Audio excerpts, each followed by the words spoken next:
Salut à tous et bienvenue dans cette nouvelle vidéo dans laquelle je vais partager avec vous deux textes d'exercices de diction bien précis pour rendre plus fluide la prononciation des consonnes, des P et des C.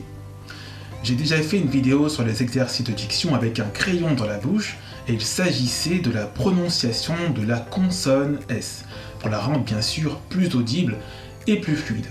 Aujourd'hui, je vais utiliser le même procédé et c'est ce qu'on va voir ensemble dans quelques instants.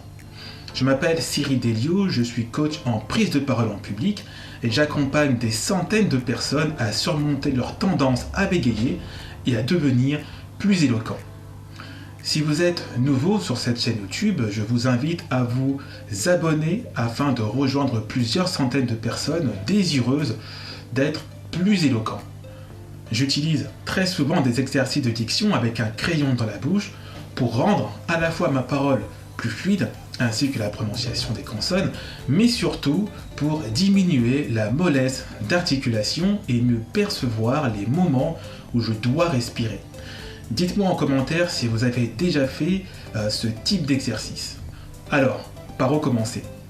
La meilleure méthode selon moi est de lire une première fois les textes qui s'afficheront à l'écran lorsque je vais commencer sans crayon dans la bouche, puis une deuxième fois avec le crayon dans la bouche, et enfin une troisième fois sans le crayon dans la bouche pour constater le changement.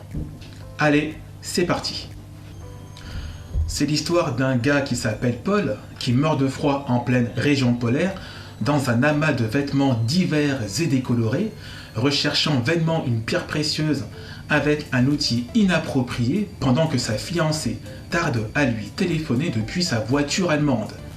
Moralité, Paul se pèle au pôle, dans une pile de pulls et de polo pâle, pas plus d'appel de la poule en opale que d'opale dans l'appel à Paul.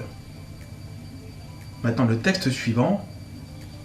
Lorsqu'un cordier cordant veut sa corde accorder, 3 cordons de la corde il décorde. Si le cordon de la corde décorde, le cordon décordé fait décorder la corde. Voilà. Maintenant avec le crayon dans la bouche. Voilà, j'ai mon crayon. Maintenant je le place dans ma bouche et je parle.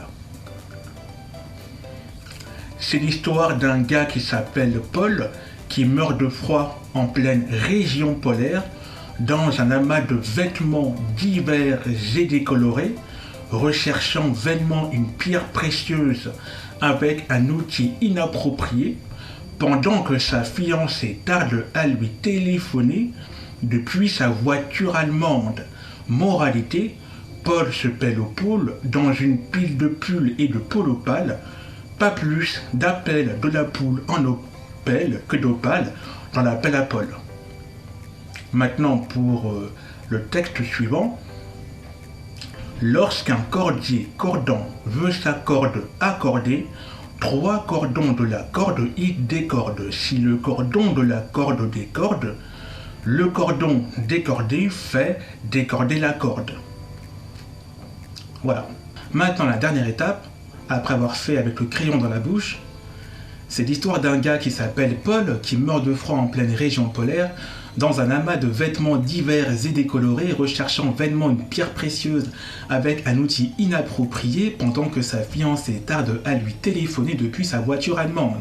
Moralité, Paul se pèle au pôle dans une pile de pulls et de polo pâle, pas plus d'appel de la poule en opale que d'opale dans l'appel à Paul. Maintenant le second texte. Lorsqu'un cordier cordant veut sa corde accorder, 3 cordons de la corde il décorde. Si le cordon de la corde décorde, le cordon décordé fait décorder la corde. Et voilà. Alors, qu'avez-vous remarqué ? Dites-moi en commentaire ce que vous avez pu remarquer entre l'avant et l'après. Mais là, ce que je peux vous dire, c'est que après avoir fait cette expérience, à répéter non pas une fois mais plusieurs fois par semaine, on se sent un peu plus léger dans l'accent de parler, la prononciation est bien sûr un peu plus fluide et plus légère, donc elle est moins lourde, et cette pratique nous aide à prendre plus d'oxygène là où on sent la prononciation difficile. Et donc, la force de cette pratique, c'est qu'elle vous aide instinctivement à savoir à quel moment respirer pour mieux prononcer vos mots. Voilà, la vidéo est maintenant terminée. Si vous souhaitez aller plus loin, j'ai mis au point une formation pratique et intuitive pour vous aider à retrouver l'aisance de la parole et surmonter le bégaiement en investissant seulement 1 heure de votre temps par jour. Pour cela, je vous invite à cliquer sur le lien en description sous la vidéo pour rejoindre des centaines de personnes qui participent à cette formation. Aussi, si vous souhaitez parler, échanger et recevoir de nombreux partages d'expériences avec d'autres personnes concernées par le bégaiement, alors je vous invite à rejoindre mon groupe privé Facebook pour faire partie de ma communauté d'entraide pour vous aider à surmonter votre tendance à bégayer et être plus éloquent, en cliquant bien sûr sur le lien en description sous la vidéo. Voilà, donc si vous avez aimé la vidéo, je vous invite à mettre un petit pouce bleu et de vous abonner à ma chaîne YouTube pour être au courant de toutes mes nouvelles vidéos. Je vous dis à très vite dans une prochaine vidéo. Prenez soin de vous.